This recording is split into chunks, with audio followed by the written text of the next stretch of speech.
RSA offers business-driven security solutions that provide organizations with a unified approach to managing digital risk and designed to effectively detect and respond to advanced attacks, manage user access control, and reduce business risk, fraud, and cybercrime. For a limited time, get mobile multi-factor authentication from RSA Secure ID Access for free to help secure your remote or dynamic workforce long-term. Leverage push notification, biometric, and one-time password authenticators to secure access to your cloud applications, on-premises systems, legacy systems, privileged accounts, and more at no cost for 6 months. For more information, visit securityweekly.com/RSA Security. Welcome back to Security and Compliance Weekly.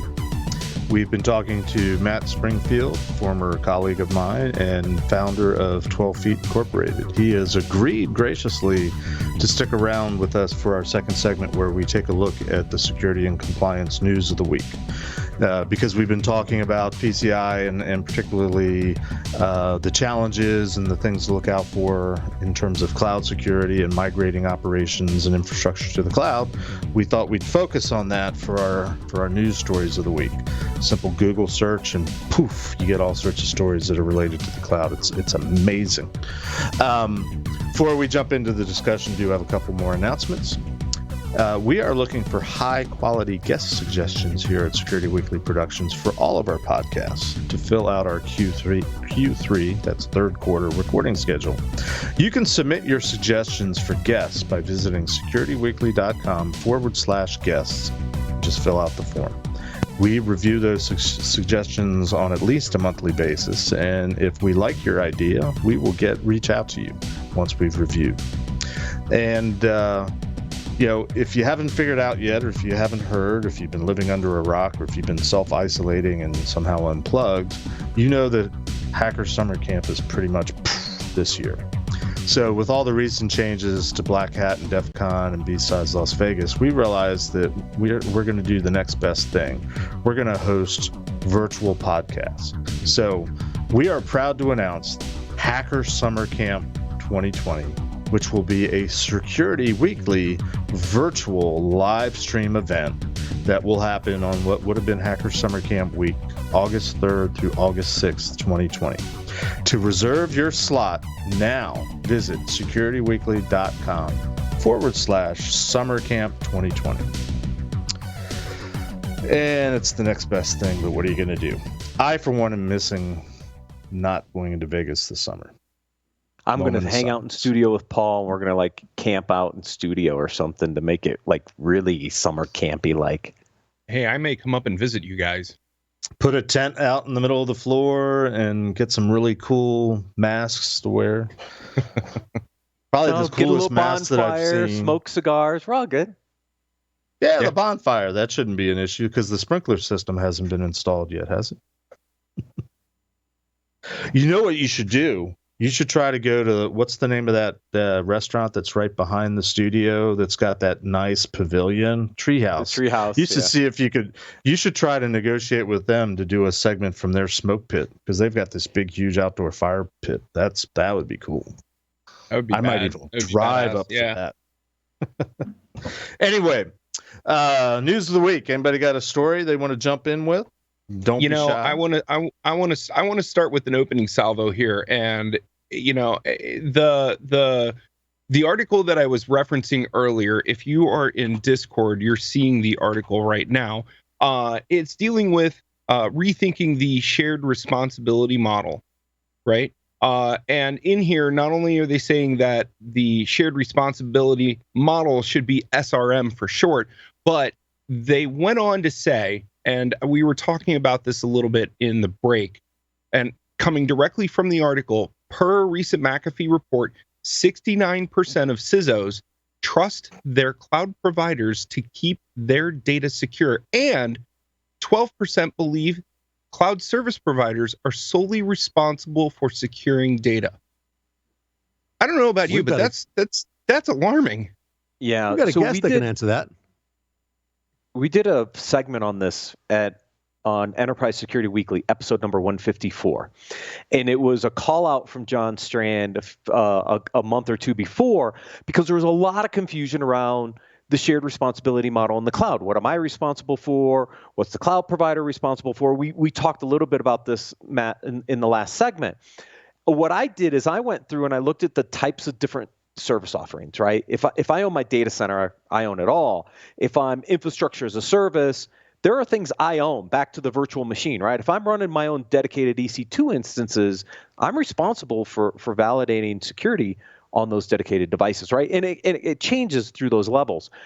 So we went through pretty exhaustive, but I'm going to tell you right now, there's 3 security controls that a company owns regardless of where their stuff runs: application security, identity and access, and data security.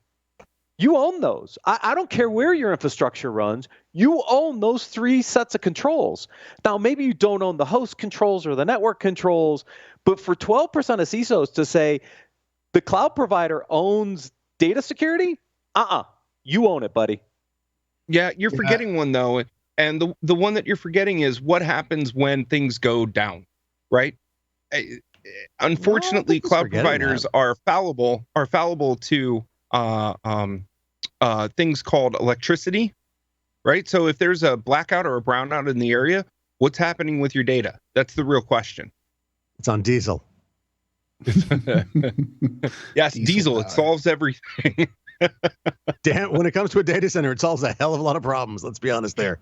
But realistically, I mean, Matt, you had a great point. And I think the fact is that even 2 more sentences or 3 more sentences down in that same article, where it says that by 2022, 95% of all failures will be because of customer failures. And I'd really like to get, our guests' thought on that. Yeah. What you're saying is the customer is always wrong. Well, it's not my fault, man. It's not my fault. So what Matt brings up is a really good point. And the issue is that while moving things to the cloud, I can shift some liability around. You're not going to shift responsibility. And it's that responsibility that drives the need to get into the details of what it is that I'm still responsible or what it is that I'm still accountable for and what we have to do to your point, secure that data regardless of where it lives. And part of that's going to be a massive education as to how the service providers run their environments, what you as a consumer of service cloud services have capability to control. And just from a pure risk management perspective, what data flows or what data types in your organization are you comfortable with shifting to the cloud? Because, it's interesting to see in that article the percentages that you're seeing from the CISOs. But a lot of that comes into what was the homework that they did, what data types are they shifting, and what types of data do they trust their cloud service providers with? So again, shifting some liability, but you're always responsible. Yeah. We've got some mention in the Discord of if it's in the contract for them to secure the data, it's their problem, not mine. And I'd like to address that with what you just said, which is, no, I'm sorry, the responsibility is still yours. So I don't care if you've gotten it legislated away or contracted away. You're still responsible for it, aren't you? Yeah, and especially just think about, you have to stand in front of a board as a CISO potentially to explain why you chose a given service provider. And then that's not going to buy a whole lot, especially when it comes to brand reputation and things of that nature. Those are all those intangible type of things that need to be incorporated into that risk management decision. Yeah, let me throw in one quick. Sorry, Scott. But we've got precedents here. We saw this in the early days of Graham Leach Bliley on the financial side, when you saw a ton of outsourcing by the financial institutions, and then them saying, "Look, I've outsourced the function. I don't have to do it anymore." And the regulators came in and said, no. You can outsource the function, but you can't outsource the risk. You're still responsible for it. So you need to validate all your third parties to make sure they are handling your data and protecting it and securing it appropriately. This same thing applies to the cloud service providers. It is just another type of third-party relationship that we've already seen regulators come in and say, look, company, you still own the risk aspects of this. So this works in PCI. It's going to work in other cases. I think it's an education problem, though, Matt, at the end of the day, is people just assume because I'm running in a compliant cloud, I'm done. And that is so far from the truth. I You're agree with exactly you, right. Matt. And let me throw in a little nuance, because that's what I love to do. That of course is PCI related. Now, the PCI data security standard requires organizations, merchants, and service providers, as Mr. Springfield Matt discussed in our first segment, to complete or have on hand what we commonly refer to as a responsibilities matrix. The nuance is the way that the standard is written is the primary entity, which, let's start with merchants, are supposed to be keeping a list and a listing of responsibilities of their service providers, and clearly denote which of the PCI requirements controls are the responsibility of still the merchant or the service provider in question, or a shared responsibility. I think it's fascinating, and I think it's significant that where a merchant who might be signing on for, again, not to pick on them, but just say let's say AWS. They're signing on to be a customer of AWS. AWS pushes out, oh, by the way, here's our responsibilities matrix of everything we do and don't do for PCI, where it's technically supposed to be the merchant that produces the list and is saying what they're doing and what their service provider, in this case AWS, is doing for them. Now, certainly it's convenient that AWS nowadays has that available, but I think it contributes to the misunderstanding and the misconception, as this article described, in terms of the CISOs, what they think is going on. Because when a large organization like AWS says, here's everything we do for you, and you're flipping through, and it's literally pages long of the services that they provide within their AWS offering, I can see how people are not getting it, that that it's not that it's smoke and mirrors, but it's certainly a lot of data where I think you could be easily confused into thinking, oh, they must be doing everything for me. Agree, disagree, Mr. Springfield, Matt? No, I agree, and it's a complicated subject that I think it just hasn't reached its maturity level yet. I mean, if you think about exactly what you're saying, usually that responsibility matrix that's provided is organization wide, not service based, even though the responsibilities do shift from service to service. So if you think about it, it could actually go a lot more in depth, but it stops basically at the organization level based upon the requirements. So you get a lot of things that are shared. You get, I mean, most of the responsibility matrices that I've seen and worked with have a good portion of those requirements marked as shared, because it depends on how they're going to get consumed. So in what you're saying, there's a lot of that data, and exactly what Matt was saying earlier, there's an education problem here, and there could be a lot more data to actually further clarify that. We're just not to that maturity model yet. But yeah, it requires people to get into the weeds and understand. And if you don't feel comfortable doing that, maybe work with an outside firm, or maybe that go to cloud option is maybe not the best for you.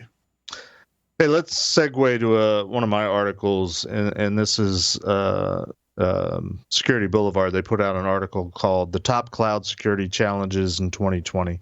Let's not belabor it. I'm just going to read the major items that they highlight. Just give us a thumbs up, thumbs down, agree, disagree, real quickly. Hybrid cloud growth is outpacing the ability to secure it. I think Yes, that's no, all agree, cloud disagree. growth. All cloud. All cloud growth. Yeah. Complexity keeps pressure on security professionals to keep up with cloud growth. Agreed.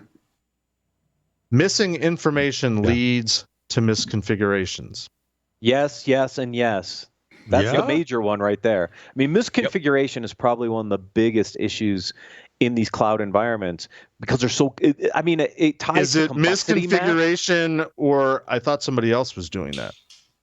Well, it's a combination of both. That's a cause of misconfiguration, not a different thing for misconfiguration. Yeah. There's so many whether it's services misconfigured because somebody was an idiot, or misconfigured because miscommunication, or misconfigured because misunderstanding. It's all misconfiguration. The root cause analysis is different, though. Yeah. Okay. And now we're into there's only two more, I think, and I think they're a little bit more vagary because they had to come up with enough to make an article. Alignment, empowerment, and automation are essential. Can be. It depends on where. I think the biggest thing here in the cloud environment is who's driving what's running in the cloud, and it's the development teams. And if you are empowering the development team and providing them some of the automation tools, some of the other things, I think yes. I'm not sure dedicated security teams are ready for that type of capability yet in the cloud. I'm actually going to disagree with you, Matt. Not that I think you're wrong. I think you're right, but I think you took it a different angle than I am. And my angle is that those things that you just mentioned, Jeff, are actually only needed for scalability of the cloud. To set up the cloud originally, I can manually set up a cloud system. I can manually set up an enclave, a VPC, whatever, and do things. But if I want to scale it, I've got to automate it. I've got to empower the people working the automation and working the development to do automation and to give them the things so that they can scale appropriately and effectively. I've got to do all those things for scaling, but that's all those items are really for. Does that make sense? Yeah, I think it's both scaling and the frequency of change, Josh. Because good one. Right? Because when you're in a true DevOps environment and you're pushing lots of releases daily or multiple times a day, if you don't have that alignment, empowerment, and automation, you're never going to stay on top of security. You're 100% right. I totally missed that. Well said, sir. Well said. Last two items, we can move on to another article then. How they say in the context of how, but visibility enables secure cloud management. And the last one, which I think is interesting, don't fear complexity, but keep security and compliance aligned. That sounds like a fortune cookie to me.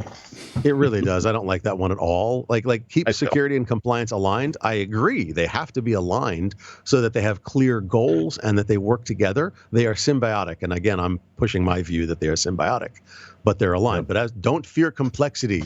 Like, Confucius said, don't fear complexity. Like, what is that from? I'm sorry. That's ridiculous. Sometimes complexity is bad. Sometimes complexity is good. Genetics, good. Okay. Furniture assembly, probably bad. Okay. Sorry. All right. Who has another story? Real quick, I wanted to touch on something here. A lot of what we've been talking about are challenges and the difficulties and things you should watch out for. But I think it's also important to note that there's a lot of functionality that the cloud does provide that provides us with the capability to be more secure. There's, back to what Matt was saying earlier, the development technologies, the continuous delivery technologies that are going on, the deployment technologies for blue-green deployment and AB deployment and canary deployments, we can enhance security by being integrated in all of those things. To your point, there is a huge learning curve for a lot of security, a lot of the security industry in general, but there are massive capabilities where we can bolt in and get additional visibility and additional controls and gated testing. There's a lot of capabilities that are there. Yeah, and Matt, to your point, the cloud does enable us to do something pretty interesting, right? And when you think about it for a second, if we think about static environments that don't change very often, the attackers have time to figure things out and find a way in. But if the environment's a little more dynamic, even though it creates complexity, it also potentially keeps attackers at bay because the environment's changing so much that it takes more time for the attackers to figure out how to attack a site. And if you have integrated testing, to your point, embedded in that allows you to change the environment often, you could actually reduce your attack surface in the cloud. Completely.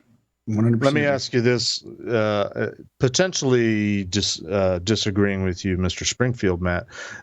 Would you say, because I think your statement in general, I would agree with, and I think all of the technology from the internet on has been more or less capable of making you more secure. but there's a lot of legwork involved in it. But the detraction to that statement would be that those that feel, which I'm also in this camp, so maybe I'm a little bit schizophrenic, that a lot of the technology wasn't designed in the first place with security in the mind. Would you say that the cloud, or at least the cloud the way we're experiencing it today, was designed with security in mind, and therefore it is capable of making things more secure? Or are we just in another iteration of, we've got this great new technology and we've got to figure out how to bolt on security and make it work, and it's sort of an after the fact exercise? I think a lot of it is just evolution and maturity. So you walk, you fall down, you get up, you walk, you fall down, you get up, you walk, you fall down, and you're like, okay, what am I continuing falling over? I think for the most part, if you look at the feature sets that the CSPs are pushing out there, over the past 24 months, you're starting to see a lot more security tools, a lot more compliance tools. There's technologies out there today, and again, let's tie this right back to the news article of misconfigurations. That's a known issue that a lot of the CSPs are trying to get in front of. There are tool sets out there that will monitor your configuration. They'll let you know when you've exposed an S3 bucket to the public internet. You could build policies to prevent that. There's policy engines in a lot of these. The complexity is continuing to go up in order to take advantage of these things. But I would probably spin that table back around to say that as security professionals, if we don't get in front of this, we're going to continue to get further behind and have a bigger security gap than we would if we didn't spend the time now to stay in front of it and working with these issues. Mm-hmm. Hallelujah, brother. As an aside, I have a question. Anybody can answer it, but mostly it's directed at Mr. Springfield. I have a customer right now that's they're basically, their cardholder environment is hosted in AWS, and so they're showing me a network diagram, but it's not a traditional network diagram like we saw 10-15 years ago. It's how is our architecture set up in an AWS, what do they call it? VCS, is that the term? Environment. VPC, sorry, thank you. And one of my questions is, my main question is there a resource that you know of, or set of resources out there that provides any kind of lexicon or translation of, for an old timer like me, what I'm used to seeing in terms of nomenclature in, for example, a network diagram, but from an architecture perspective and the way AWS labels things and calls things? Because I look at it, I'm like, this looks like a network diagram, but everything is labeled differently. And functionally, what is the firewall? AWS, what is doing the function of what traditionally was a firewall function is being done by something else in AWS, and I'm sure Azure and the other things do it their own way. Are there resources out there that sort of connect the dots and provide sort of that preliminary translation of, here's a security goal, the way we used to call it, this is how it's done these days with this new technology? Unfortunately, my approach has always been the hunt and fish. So it depends on, you exactly said, okay. If it's AWS has their own set of terminology for their services. But really what you're evaluating, it sounds to me, is a whole host of microservices, right? And then which applications are consuming what services. And if you go over to Azure, you're going to have different terminology for different services. You just have to look up their service catalog and figure out what that function is. Well, they have security groups set up, but as I look at the diagram, it looks like a what we used to call a LAN or a VLAN or a network segment, but it's labeled a security group, and it's got different things in it, and it almost looks like the really old 3-tier e-commerce architecture where there's a public-facing security group, there's a sort of the middleware, what we used to call the DMZ, they call it Bastion, Bastion security group, Bastion host, and then they have the internal database layer. And I'm like, oh my gosh, this is almost classic 3-tier e-commerce architecture, and yet it's not. It's completely different. It is and it isn't. When you're looking at Amazon stuff, you have to understand that Amazon only does what you tell it to do. right? Mhm. So if you're using the tool in there like CloudFormation, right? You load in a JSON file, and with the JSON file, it will graphically show you what the spit out is going to be. But beyond that, like I have this sneaking suspicion that you're trying to do a one-to-one translation between stuff that is has had a lot of distance behind it versus a new cloud architecture where Amazon is literally saying, you tell us what you want, we're gonna enable you to do certain things, but other than that, not really. It's empty data center. You know, what you see is what you get. Yeah. Yep. You know, when you're dealing with security architecture and security groups inside of Amazon, they usually put the groups on the objects, not on the group as a whole, right? And this would be really good for somebody to do. Hint, hint. Here's a business idea. To be able to log into a company's AWS architecture and then give a graphical interface of what that architecture is and how it all breaks out. Hey, Scott. I haven't seen one. Yeah, go ahead. There's a few of those companies already out there. Okay, like who? So Dome9 does pieces of this that Checkpoint bought. Redlock does parts of that Palo Alto bought. There's a new startup that's a sponsor on Application Security Weekly called Accurix that is actually doing this pre and post deployment. So they're looking at the configuration files before you actually spin up the infrastructure and visualizing that. So you can see kind of like what's going to spin up, and it's looking for misconfigurations. And then it monitors that in production to look for drift against those configurations. So there's a number of companies that are actually already doing this. Right. And you know, at some point we should look at having one of those companies on and saying to them point blank, well, if we're using your tool, how do we identify where compliance needs to be inside of what your tool is telling us that our environment is, right? How do we do predictive a lot of them are compliance on that? policy-based, right? Yeah, there's a bunch of them that are policy-based. They all have a set of policies that says, look, based on a requirement like PCI, here's a policy that we're going to look for specific misconfigurations or specific settings to make sure it complies with that policy. So most of them are driven that way. But yeah, I mean, we can. Right. I mean, we know where most of these guys are. Yep. I figure we would, you know, at least somebody in the family. So, Jeff, any other stories we want to touch on? The one that I thought was interesting to talk about just for a second, because this goes back to my earlier point about what you own in the cloud, why identity-based distributed controls are better suited to address cloud era threats. This gets into a really interesting discussion around zero trust. And the reason I wanted to talk about this just a little bit is a lot of people think about zero trust as just a networking thing. But it's not. I think it's a combination of network isolation, identity, and application isolation, and understanding the interplays of how identity, applications, and maybe the network all play together.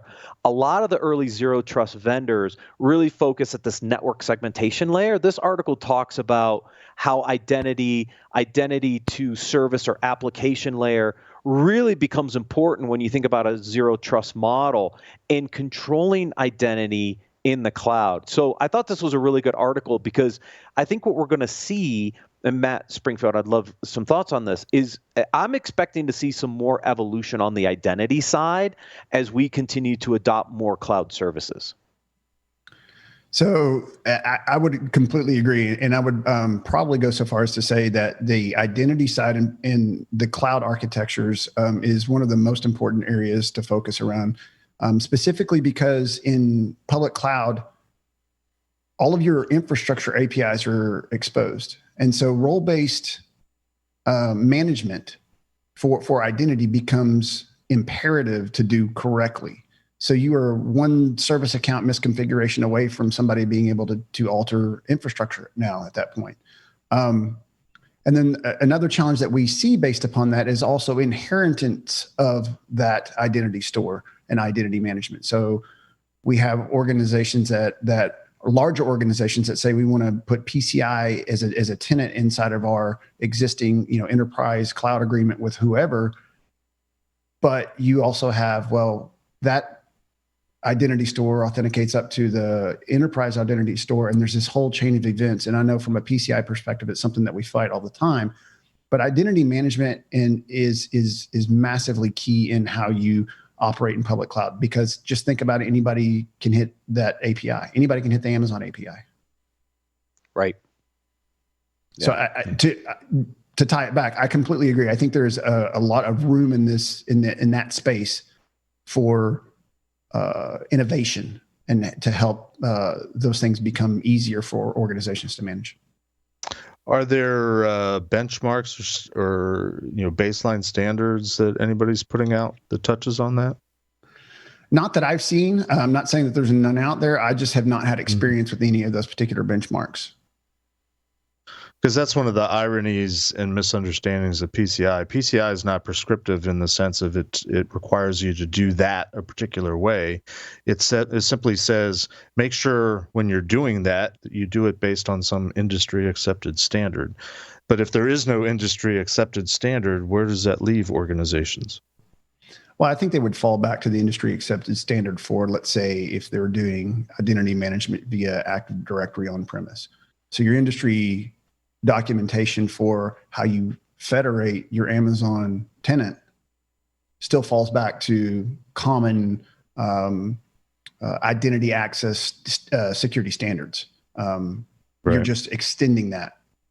The real kind of glue, though, that you're talking about is how does that tie into the different cloud service providers and how their authentication hierarchy works. I don't see a lot around that because they're different from provider to provider. Yeah, more and more I'm coming to the conclusion that, and I don't know what form it would take, but it seems like what's really missing here is that guide that says, here's, and it doesn't have to be PCI specific, but here's the traditional historical security goal, which is reflected in PCI and numerous other standards and frameworks, and here's what that means in today's modern cloud-based way of doing things. I don't know if lexicon is the right term, cheat sheet, but it seems like, and I'm saying this thinking, Jeff, you're the one that needs to do it because you're seeing the problem. And I'm not saying I'm going to do it, but it just seems like there'd be a huge benefit to a guide like that just translated all the traditional into the new. Who's with me? One good thing is that the providers themselves, especially the larger providers such as Azure, Amazon, and Google Cloud, they have a lot of documentation out there as it relates to reference architecture. I think Google probably has the most. They have a ton of stuff up on GitHub. They have PCI reference architectures. They've got the actual Terraform code that'll help you deploy it. They take you through it. So there is a lot of documentation out there. I think the issue that some of the challenges are that these platforms are different from provider to provider, and therefore the rules as to how you secure them change from one to the next. Yeah, and when the cloud provider updates a service, it could also change the reference architecture. Absolutely. So I mean, there's some of these companies out there that are trying to take those best practices and embed them into policies, but they also change as the services change. Yeah, I think we're starting to see a swell in those that are abstracting that, to your point. So we have one control plane for policy, one control plane for security, and then it tries to abstract the cloud providers from that. So there's more of a maintain only one set of rules. So one of the articles that I had thrown up was dealing with stopping cloud attackers in their tracks. It's basically the layout of a guide of how you would do that, right?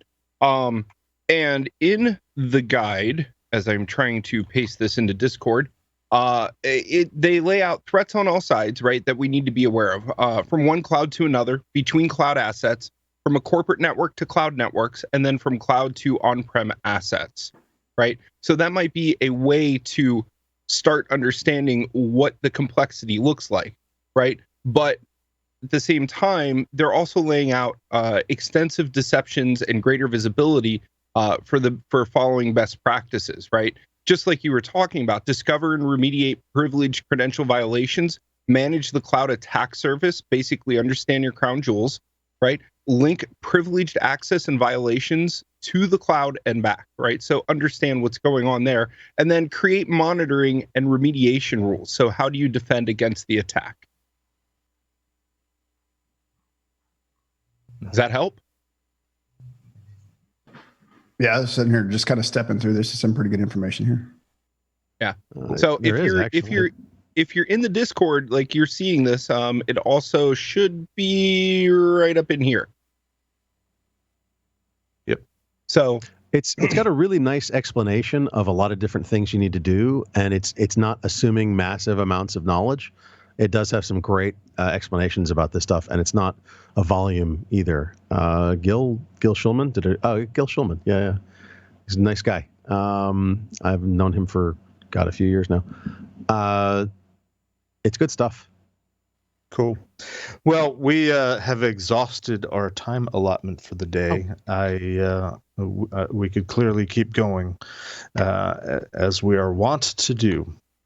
Matt Springfield, thank you so much for joining us today. It's been entertaining, informative, and enlightening. Hopefully you can come back sometime.